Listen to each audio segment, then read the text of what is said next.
মেলার সব ভিড় যেন একদিকে, কিন্তু কেন এই ভিড়? কেউ বিস্ময় ভরা চোখে দেখছেন, কেউ বলছেন এ তো অসাধারণ। আলোচনার কেন্দ্রবিন্দু একটাই, কাঁচা শুকনা মরিচ দিয়ে তৈরি লাল সবুজের জাতীয় পতাকা আর শস্য দানায় আঁকা বাংলাদেশের মানচিত্র। গম, ভুট্টা, ধান, সরিষা, মুগ ডাল, মাসকলাই আর কাঁচা শুকনা মরিচের মেলবন্ধন যেন তৈরি করেছে এক অনন্য শিল্প। বিজয় মেলায় নজর কাটছে এই অভিনব আয়োজন। কাঁচা ও শুকনা মরিচ দিয়ে বানানো লাল সবুজের জাতীয় পতাকা আর শস্যদানায় আঁকা হয়েছে মানচিত্র। দেশের যে বিভাগের জন্য যে শস্য বিখ্যাত সেসব দিয়ে নিখুঁতভাবে ফুটিয়ে তোলা হয়েছে মানচিত্রের চিত্র। এখানে আমরা একটা বিভিন্ন প্রকার বীজ দিয়ে আমরা একটা বাংলাদেশের মানচিত্র করেছি এবং বিভিন্ন বিভাগে বিভিন্ন প্রকার বীজ দেখিয়েছি।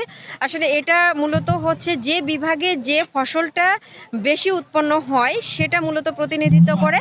এছাড়া আমাদের স্টলে আমরা উপজেলার যে কৃষি বিষয়ক পরিসংখ্যান সেগুলো দেখিয়েছি, আমাদের বিভিন্ন যে কার্যক্রমগুলো কৃষি অফিসের সেগুলো দেখিয়েছি এবং আমাদের বাংলাদেশে বিভিন্ন ফসলের সারা বিশ্বে যে অবস্থান সেটা আমরা তুলে ধরেছি। ব্রাহ্মণবাড়িয়ার আখাউড়া উপজেলা পরিষদ মাঠে বিজয় মেলায় কৃষি অফিসের স্টল যেন হয়ে উঠেছে সব কিছুর চেয়ে আলাদা। কৃষি বিভাগের আজকের যে মেলায় যে উপস্থাপনা আমার কাছে অত্যন্ত ভালো লেগেছে।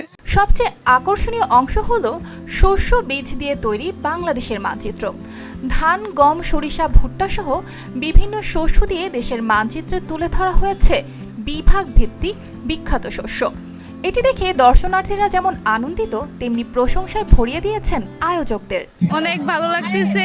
বাংলাদেশ মানচিত্রের মধ্যে আমরা দেখতে পাচ্ছি ভুট্টা হচ্ছে রংপুরে গম, ময়মনসিংহে ধান, সিলেটে চা পাতা, ঢাকাতে ডাল, তারপর খুলনায় সরিষা, তারপর বরিশালে মুগ ডাল, চট্টগ্রামে মুগ ডাল, বরিশালে মাসির ডাল।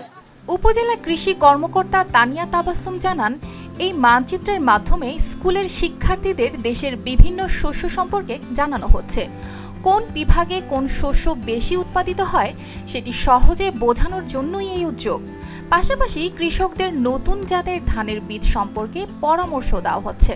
যে মানচিত্রের মাধ্যমে বিভিন্ন শস্য কোথায় কোথায় উৎপন্ন হচ্ছে, কোথায় এগুলো মানে সহজলভ্য সেটা যে ওনারা দেখানোর চেষ্টা করছেন। আমাদের যদি শিক্ষার্থীরা এসে এটা দেখে তারা বইয়ে না পড়েও তারা মনে রাখতে পারবে যে কোথায় আমরা গম উৎপাদন বেশি হয়, কোথায় চা উৎপাদন বেশি হয়। এই আয়োজন শুধু বিজয় মেলার সৌন্দর্যই বাড়ায়নি, বরং শিক্ষার্থীদের জন্য এটি হয়ে উঠেছে একটি শেখার প্ল্যাটফর্ম। আর কৃষকদের জন্য থাকছে আধুনিক কৃষি সম্পর্কে নতুন দিক নির্দেশনা। News desk, RTV।